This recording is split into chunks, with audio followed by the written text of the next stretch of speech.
Bueno, digamos que vamos a dar unas pinceladas, ¿no es cierto?, en el tema del fútbol, ¿ah? Bueno, hablar de fútbol un poco que desanima a la gente ahora, ¿ah? Pero de todas maneras el Perú sigue siendo un país que tiene una animosidad hacia el deporte, ¿no? Y hacia el fútbol en particular. Estamos eliminados, ¿ah? Todavía hay 2 partidos vigentes o pendientes, pero ya estamos totalmente fuera del mundial y había las esperanzas hasta el último con Uruguay, ¿ya? Y el llanto de Farfán es el llanto de todos. Así que los aspectos que voy a tocar son los aspectos vinculados a los contratos y el fútbol, ¿ah? Yo fui alguna vez, soy todavía, ¿no?, en parte abogado, y fui abogado en un momento de la institución de Universitario de Deportes, ¿no? Fui su asesor legal en la época de un presidente democrático, digamos, de Gino Pinasco. Entonces conozco más o menos desde adentro el tema de los problemas contractuales del fútbol, ¿no? En primer lugar, quería comentarles, ya el tiempo va corriendo, pero quería comentarles que independientemente del tema contractual que se va a expresar en los siguientes comentarios, previamente sí hay todo un tema que tiene que ver con los aspectos jurídicos, ¿no?, que es un poco el tema de la conversación de hoy día, los aspectos jurídicos del deporte futbolístico, ¿no? Y en los aspectos jurídicos, uno de los temas centrales era la problemática de la persona jurídica, clubes de fútbol descentralizados, ¿no? Ustedes, sobre todo, me imagino que los jóvenes verán en algunos casos estos partidos tan emocionantes, ¿no es cierto?, cuando tienen al otro lado un Barcelona-Real Madrid, ¿no es cierto?, o un Milan-Ajax, ¿no? Seguramente van a ver probablemente un Intigaz-León de Huánuco, ¿no? Me imagino que eso será muy emocionante, ¿no?, teniendo esas alternativas. Pero esa, digamos, es en parte la realidad de nuestro campeonato descentralizado. Entonces, a lo que me refiero, hicimos una propuesta que la pusimos por escrito y que salió una vez publicado, que tenía como referencia algunos criterios que dio el Instituto Apoyo de carácter jurídico y algunas resoluciones del Tribunal Registral sobre la posibilidad o no de transformar las asociaciones, que son personas jurídicas no lucrativas, en sociedades anónimas, ¿ah? Como ustedes saben, la mayor cantidad de clubes deportivos todavía son asociaciones, léase Universitario de Deportes, Alianza Lima, ¿no?, Cienciano, ¿ah?, que ha declarado que su único patrimonio o activo es un televisor. Léanse todos los equipos, casi todos son, a excepción de Vallejo, Sporting Cristal, que ya son sociedades anónimas, ¿no? Muy bien, el primer tema jurídico que por el tiempo tiene que quedar en el tintero y ustedes tendrían que analizarlo y observarlo jurídicamente, si es posible transformar las asociaciones en sociedades anónimas, como un tema previo al análisis contractual. Sí les comento que el tema futbolístico, y en eso estoy trabajando un poco en un artículo reciente pedido por una revista iberoamericana, ya publiqué uno sobre contratos futbolísticos, también en esta revista iberoamericana, que son los contratos en toda América Latina, vinculados al deporte y al fútbol en particular. Pero ha ido evolucionando mucho, ¿no es cierto? Ahora, por ejemplo, tenemos una ley concursal, ¿no es cierto?, que permite a los clubes de fútbol pasar por un proceso de reestructuración patrimonial, le hace un procedimiento concursal, pero sin liquidarse. O sea, es un procedimiento concursal sin liquidación. Solamente cabe la vía, en el caso de los clubes de fútbol únicamente en el Perú, la vía de la reestructuración patrimonial. De otro lado, se ha dado en julio de este año una norma también que establece los criterios para constituir sociedades de propósito especial, ¿no?, bloques patrimoniales y sociedades de propósito especial, con la finalidad de permitir una única forma de vías a los clubes en el Perú, que es un proyecto de ley que se está discutiendo, que solamente sean sociedades anónimas, como es, por ejemplo, el caso español, de acuerdo a la ley del año 1999. Todos los clubes deportivos en España son sociedades anónimas. Muy bien, la ley de julio de este año, o la norma de julio de este año, o el proyecto, mejor dicho, también manifiesta o pone en el escenario esta propuesta, ¿no? Pero dentro de esta parafernalia de normas vinculadas a los clubes y a las administraciones en los clubes, porque ahora, en el caso de los clubes más emblemáticos, léase Universitario de Deportes, Alianza Lima, Cienciano, existen pues administraciones que han sido designadas por la junta de acreedores, ¿no? La principal acreedora, sobre todo en el caso de los clubes más importantes, es la SUNAT, ¿no? Que se incorpora como el principal acreedor. Muy bien, entonces allí tenemos un escenario legislativo muy complejo. Pero veamos, por favor, Miriam. Digamos que este es el campeonato, lo voy a pasar muy rápido. Ahí tienen ustedes a la figura del aún entonces capitán de Universitario de Deportes, Norberto Solano, la crisis del fútbol, los grandes equipos. Ahí probablemente están los principales, los que han ganado algunos campeonatos. Cienciano está porque ganó la Copa Sudamericana, ¿no es cierto? Siguiente, por favor. El tema, un poco el diagnóstico, tenía que ver con la posibilidad, desde el punto legislativo, o desde el punto de vista jurídico, mejor dicho, o celebrar una cesión de derechos, ¿no es cierto?, a favor de una nueva sociedad constituida, que podría ser un fideicomiso, digamos, un patrimonio autónomo, por parte de las asociaciones, que era una posibilidad planteada jurídicamente, o en todo caso la transformación de las asociaciones en sociedades anónimas, en virtud de que las sociedades anónimas tienen una flexibilidad mayor, hay una responsabilidad civil por parte de los directores o por parte de los accionistas, a diferencia de los miembros del consejo directivo, que no tienen una mayor responsabilidad que la que establece el Código Civil, y por lo tanto no existen incentivos para poder actuar de una manera adecuada y de una manera eficiente desde una perspectiva económica con respecto al deporte y al fútbol en particular. Claro, el artículo respectivo del libro de personas de nuestro Código Civil establece la responsabilidad y te reenvía a las normas de representación, que son las normas de negocio jurídico, ¿no?, con respecto a la responsabilidad civil de los directores o de los miembros del consejo directivo. Y esto genera, este vacío, digamos, o esta falta de técnica legislativa, genera incentivos de alguna manera nocivos, porque, por experiencia lo digo, aquellos directores que van a los grandes clubes lo que buscan es el logro inmediato de un torneo, lograr de inmediato un resultado concreto, que también se traduce en un resultado económico. Por ejemplo, por ser o obtener una Copa Libertadores o entrar a la primera fase de la Copa Libertadores, solamente a la primera fase un club puede recibir $500.000, y por pasar a la siguiente fase un club puede recibir $1 millón. Entonces, ¿cuáles son los incentivos que genera esto? Incentivos que no apuesten, por ejemplo, por sus bases inferiores y lograr simplemente incorporar jugadores mayores, pero con cierta eficacia, ¿no? Y el director, lo que quiere es, el director, me refiero al miembro del consejo directivo, lo que desea es lograr resultados concretos, ¿no?, deportivos, pero no se preocupa por resultados económicos. Es decir, el club puede estar debiendo $140 millones a la SUNAT, como fue el caso Universitario de Deportes, pero eso no era relevante. Finalmente el que viene verá el problema, y así sucesivamente.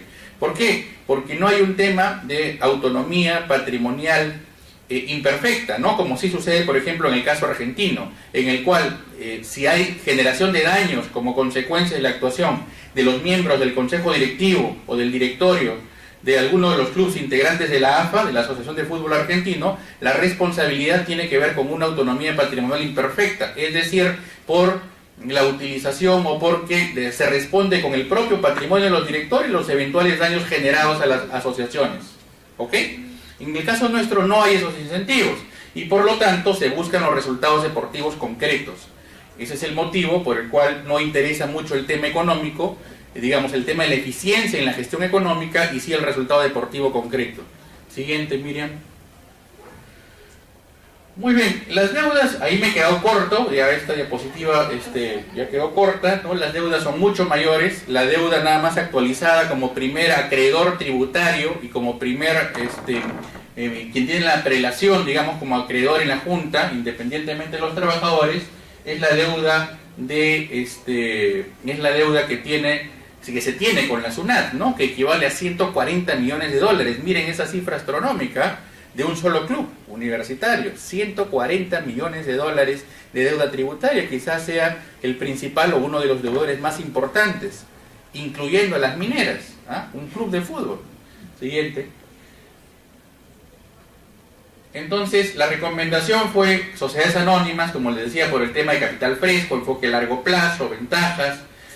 También se establecía ¿cuál criterio? Un criterio de reorganización societaria a través de la transformación. ¿Transformar qué? Transformar una asociación, que son los clubes de fútbol, en una sociedad anónima, ¿no? O a través de la cesión de derechos, que como ustedes saben, ¿no es cierto?, se establece en una variación de la titularidad, ¿no? En un traslado de la titularidad del cedente al cesionario, con el cual se varía la titularidad sobre ¿qué? La titularidad sobre un crédito, ¿no es cierto? Artículo 1206 del Código Civil, que solamente tiene que ser comunicado al cedido, no requiere la aceptación del cedido. Artículo 1215 del Código Civil. Así que habían algunas alternativas, ¿no? Y lo otro interesante era la capacidad de apalancamiento del club. ¿A qué se refiere con la capacidad de apalancamiento? Es decir, cuánto necesita en millones de dólares un club para poder recuperarse.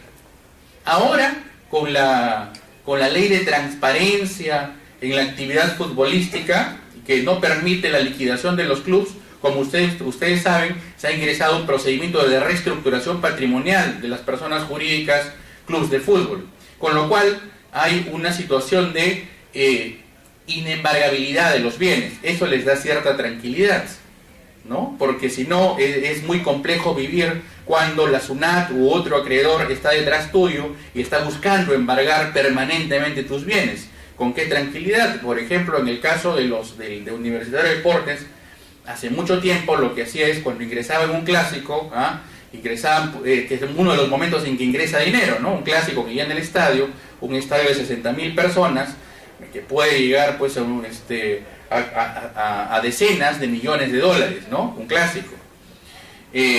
Lo que se hacía, hay embargos, como ustedes saben, embargos en forma de recaudación, ¿no? En administración. Y lo que hacía la SUNAT era ir y llevar todo lo que había recaudado.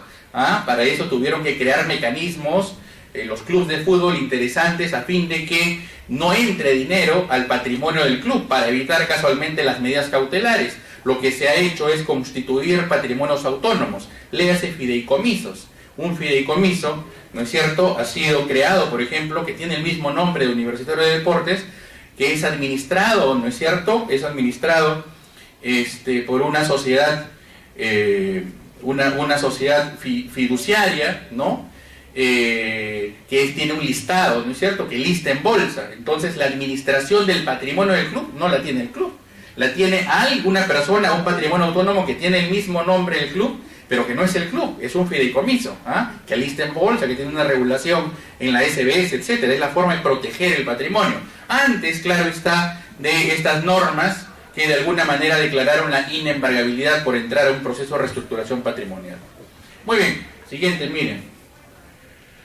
Ahora, el marco legal del fútbol peruano y la experiencia comparada, ahí tienen algunas normas nada más. Ven ustedes dos gigantes en materia de fútbol, dos gigantes astronómicos, el Real Madrid, el Barcelona, que son asociaciones, no son sociedades anónimas. La ley es de española, es de 1999, y estos gigantes obviamente ya tienen muchas décadas más. Así que, pero se manejan como una empresa, ¿no es cierto?, con unas fundaciones inclusive, con un sistema de sponsorización increíble a nivel mundial. El fútbol y las armas son los negocios que mueven más dinero en el mundo. El fútbol y las armas son los negocios lícitos que mueven más dinero en el mundo. Si hablamos de los ilícitos, ya saben cuál. Entonces, ahí, digamos, tenemos algunos criterios, ¿no? En la ley de sociedades anónimas deportivas española, la ley del deporte español, la Asociación de Fútbol Argentino. Miren lo anecdótico, ¿no? En Argentina, por ejemplo, la norma argentina, que es la norma de asociaciones argentinas, establece, y el estatuto de la AFA establece, que están proscritas o prohibidas la constitución de sociedades anónimas deportivas, al revés que en España, y el tema funciona más o menos bien, salvo algunos casos emblemáticos como el del River Plate, por ejemplo, ¿no?, que bajó y nuevamente subió, ¿no?, porque estaba en una realmente crisis grave económica. Pero digamos que el tema no es, desde mi punto de vista, qué sistema societario o asociativo utiliza, sino es un tema de gestión. Claro que en las sociedades anónimas el tema es mucho más rápido, más ágil, más flexible. Digamos, la responsabilidad desde mi punto de vista civil es un tema central allí. Pero digamos, tienes dos ejemplos en donde las cosas funcionan bien. En España, el fútbol, sociedades anónimas. En Argentina, el fútbol prohibido, sociedades anónimas y solamente asociaciones, pero funcionan. Siguiente. Muy bien. Siguiente, bueno, uno de los temas centrales en la materia de contratación en el deporte, sobre todo en el fútbol, que es el que mueve millones de dólares, en un mercado chiquito como el Perú, mueve millones de dólares.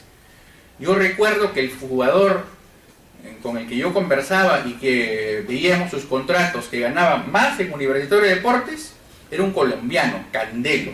No sé si se acuerdan de Candelo. Volante, dice el doctor. Claro, era volante. Ganaba $34.000 mensuales. Digamos, el que tiene facultades y no le gusta mucho el derecho, está dudando y tiene facultades de habilidad en las piernas, váyase. Son $34.000 mensuales. Sin costos, sin impuestos, porque los impuestos, y ese era otro tema bien particular que los contadores criticaban mucho, lo asumía el club, o sea, se lo llevaba neto, sus $34.000 mensuales. Imagínense, más que cualquier gerente de banco o de bancos, $34.000 mensuales. Infinitamente más que cualquier ministro o presidente de la República, ¿no? Un jugador. Y encima ni siquiera una vez se campeonó, claro, en esa época. Claro, el tema era generar personas o futbolistas que ganen campeonatos, ¿no? Que estén en su en su mejor momento, que estén en su mejor momento y logren ganar campeonatos, pero lo logren ganar y al siguiente año de repente ya tienen 40 años o 41 años, pero el tema era ganar ese campeonato, se descuidaba las divisiones inferiores, ¿no? Eso no solamente pasa en la U, pasa en cualquier equipo, pero para que se den cuenta, ese era el monto del que ganaba más. Pero los montos eran 20.000, 30.000, 15.000, 10.000, entonces era una carga previsional también muy importante. ¿Cómo ingresan realmente el patrimonio en los clubes? Porque a pesar de ser un mercado chico el Perú, el tema contractual es importante. ¿Cuáles son los contratos que generan activos en los equipos de fútbol en el Perú? Uno de ellos es el anterior, Miriam, por favor. ¿Puedes retroceder un poquito? Bueno, ¿te gusta el presidente de la Alianza? Por favor, un poquito más. Ese contrato, miren. El contrato de sponsorización, ¿no es cierto? Ese es el contrato que da más ingreso a los clubes de fútbol, de los contratos de auspicio. Yo les he dejado, para que cuando ustedes se interesan por esta actividad, por esta actividad futbolística que tiene una regulación en el derecho, se los he dejado un modelo de contrato de auspicio ahí. La sponsorización, sobre todo con canales de televisión, ¿no? Entonces, mensualmente un equipo de fútbol recibe en promedio, dependiendo del equipo, quién lo ve más, recibe en promedio en el Perú $70.000, o recibía hasta un par de años, $70.000 mensuales, ¿no? Estamos hablando de 7 por 12, casi $1 millón anuales por transmisión televisiva. Es la forma, digamos, más importante de ingresos de los clubes de fútbol, la televisión. Más que el pecho, más que los contratos de sponsorización que tienen que ver con el pecho, por ejemplo, ¿no? La U podía tener, no sé, pues a Santo Domingo, o podía tener a Samsung, ¿no es cierto? Podía tener, y en todo, digamos, estos son, digamos, los contratos de publicidad o sponsorización. Y no solamente publicidad de carácter dinámico, es decir, que se mueve, ¿no? Esto se ve mucho en temas de publicidad, sino también la publicidad estática, la que está en el estadio, de la cual es propietario el club, la publicidad estática. Entonces, eso también generaba ingresos importantes, tanto la publicidad estática como los temas que tienen que ver con la televisión, sobre todo. Ahora, claro, a la U le podían pagar de repente $70.000 mensuales, que no es mucho, no es nada, mejor dicho, comparado con otros equipos en Latinoamérica, pero imagínense a un equipo como el Alianza, bueno, le pagarían ¿cuánto? $10.000, o un equipo como, no sé, pues, que tiene como promedio de edad 80 años, Unión Pacífico, digamos en promedio. Entonces, imagínense cuánto, dependiendo de la capacidad de arrastre que tenga el equipo, dependiendo de la capacidad de audiencia que pueda tener el equipo. Y esto se da en donde, en estos contratos de auspicio o contratos de sponsorización, donde hay un sponsorizado y hay un auspiciante, ¿no? Que nace históricamente a través del contrato de mecenazgo, ¿no? Pero digamos, son contratos muy regulados, muy importantes, que requieren un y una participación del abogado fundamental para poder estructurarlos, establecer los elementos del contrato, del negocio, aquellos elementos sobre todo accesorios, ¿no es cierto?, que tienen que ver con la eficacia. Entonces los contratos de sponsorización son fundamentales. Hay un trabajo de una profesora que ahora está en Suecia y que hizo su maestría en Italia, muy interesante, su tesis, Jalía Retamoso, que es profesora de la Universidad del Pacífico, ex sanmarquina, que hizo su tesis sobre sponsorización, ¿no? Trabajos muy importantes. Muy bien, siguiente, miren, ahora sí. Muy bien, son asociaciones, ahí está la regulación, siguiente, Miriam. Ahí está un poco, queda con ustedes por si acaso este material, ¿no? La transformación en la legislación española y en la legislación argentina, ¿no? Ya les comenté un poco cuáles son los criterios. Ahí tienen las normas, la base legal tanto en Argentina como en España. Siguiente. Claro, y acá solamente brevemente, porque desde una perspectiva jurídica había una diferencia, ¿no? Aquí había una posición, o hay una posición, que permite, que considera que la transformación de asociaciones en sociedades anónimas sí se puede dar, que es la que yo propugno, por ejemplo, entre otros. Y hay otras posiciones como la de mi buen amigo Juan Espinosa, o de otros colegas y amigos, que consideran que no se puede transformar porque se desnaturalizaría la calidad de la persona jurídica asociativa, ¿no? Un poco la idea es que sí se puede transformar en virtud para evitar la desnaturalización de la persona jurídica asociativa, lo que ha de hacerse es trasladar el patrimonio de la persona jurídica no lucrativa, llámase asociación, a la persona jurídica lucrativa, llámese sociedad anónima, por ejemplo, y constituir ahí un intangible, es decir, que ese intangible que ha sido trasladado no se destine a situaciones diferentes a la persona jurídica originaria, o sea, a la asociación.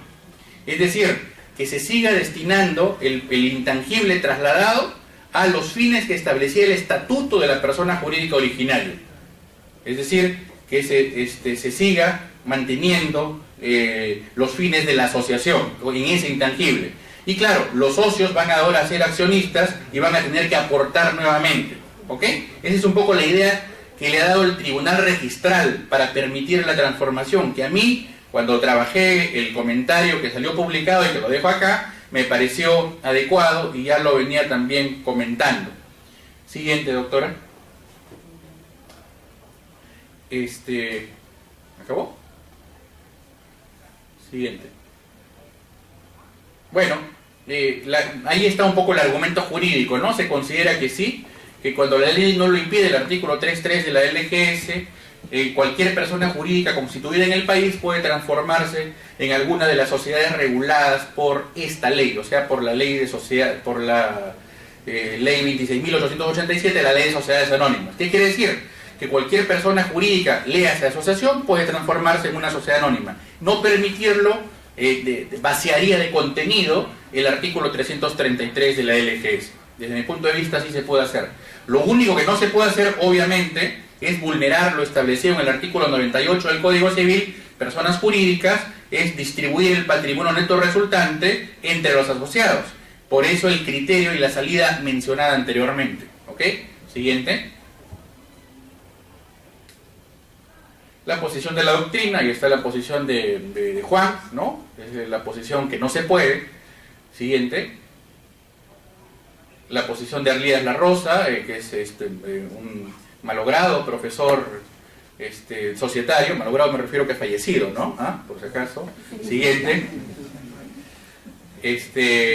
Digamos, ¿se puede o no se puede? Y ahí están las resoluciones del Tribunal Registral a las que hice mención. No voy a extenderme mucho, pero digamos que más o menos tiene el criterio que yo comenté. Trasladar, ¿no es cierto?, el intangible. Ok. Siguiente. Y acá está el análisis del caso, ¿no? Siguiente, por favor, Miriam.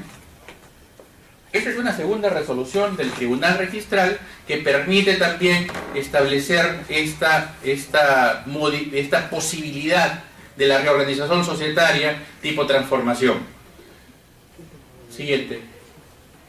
Bueno, ahí están algunos de sus posiciones, ¿no es cierto? Mi amigo Osvaldo Kunskov también lo considera factible. Siguiente. Muy bien, digamos que terminemos con esa diapositiva, ¿no? Y vayamos con las otras, que es, digamos, algo que ustedes tienen y que se lo he trasladado acá al doctor, ¿tu nombre, doctor? Javier. A Javier, caray. Le he trasladado al doctor Javier para que quede en la base de datos y que ustedes puedan leerlo, ¿no? Por favor, entremos a los otros archivos. Si salimos de este archivo, miren, y por favor podríamos entrar a los otros. Y estos otros tienen que ver un poco con algunos trabajos que llegué a publicar a raíz de los contratos vinculados al deporte, ¿no? La primera, que dice ahí, sí, por favor, ábrelo nada más, Miriam. Lo dejo a disposición de ustedes, ¿sí? Sí se puede, era el momento en que Cienciano ganaba, recuerden ustedes esa frase cusqueña, ¿no? Que inundó de algarabía todo el estadio Garcilaso del Cusco, ¿no? Esa frase sí se puede. Este artículo salió en esa época, así que sí se puede transformar las asociaciones. Hay una frase de nuestro amigo el Chorri Palacios, digamos que es una frase, como el artículo era de deporte, entre jurídico pero vinculado al deporte, digamos que fue simpático colocar la frase de Palacios, ¿no? Que dice ahí la frase, miren tú que tienes buena vista, ¿qué dice? No tiene buena vista.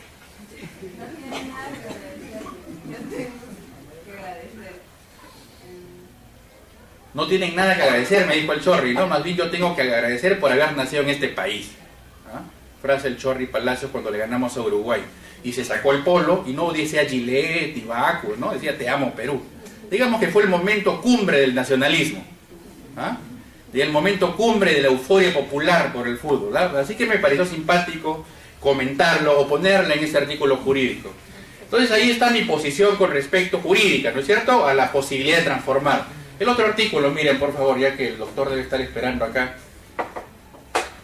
Imagino que el doctor Beltrán. No importa. Bien.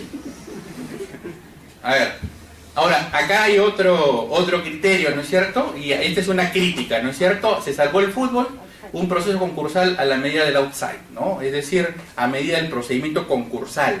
O sea, si estas normas que han sido dadas por el Poder Ejecutivo, tanto el Decreto Supremo 010, como las normas de acceso, de transparencia en el fútbol, las normas de reestructuración patrimonial sin liquidación, ¿benefician realmente? ¿Incentivan la generación de contratos que permitan el desarrollo futbolístico o no? Acá hay una crítica, se las dejo. Siguiente, doctora. O sea, otro archivo. La suspensión del fútbol, crónica de una sanción anunciada. Recuerdan el caso de la desafiliación por tratar de sacar a Burga. Ha vuelto el tema de nuevo, ¿no? Esa es la problemática FIFA y como persona jurídica de derecho privado, Federación Peruana de Fútbol, también como persona jurídica de derecho privado. ¿Cuáles son las normas internacionales que regulan esto? ¿Cuáles son las normas nacionales? Siguiente, Miriam. El caso Montaño es un tema contractual, que es un tema que tiene que ver con los contratos preparatorios, ¿no es cierto? Es decir, con el compromiso de contratar o con el contrato de opción. En el caso Montaño se discutía si debería firmar o no por Alianza Lima y si debería responder civilmente, tanto Alianza por inducción al incumplimiento contractual como el futbolista Montaño por haber incumplido ya un contrato cuyo objeto es celebrar en el futuro un contrato definitivo. Me refiero al compromiso de contratar. Así que se los dejo. Siguiente, doctora. Y ya para terminar, bueno, este es el caso de las nulidades, ¿no?, de los negocios jurídicos asamblearios en materia deportiva, ¿no es cierto? Cómo se logra una situación a nivel de la persona jurídica cuestionando un acuerdo irregular, ilegal, en un club de fútbol en particular. Bueno, doctores, yo me he tratado de remitir en estos brevísimos minutos a darles un espectro de la importancia que tiene este deporte y de la importancia que tiene el derecho en su aplicación a este deporte. Desde una perspectiva dogmática, claro, obviamente, pero también desde una perspectiva que tiene que ver con la regulación, con la reglamentación y con los incentivos para generar contratos eficientes en el fútbol. Muchas gracias. Agradecemos la participación del doctor Jairo Cieza.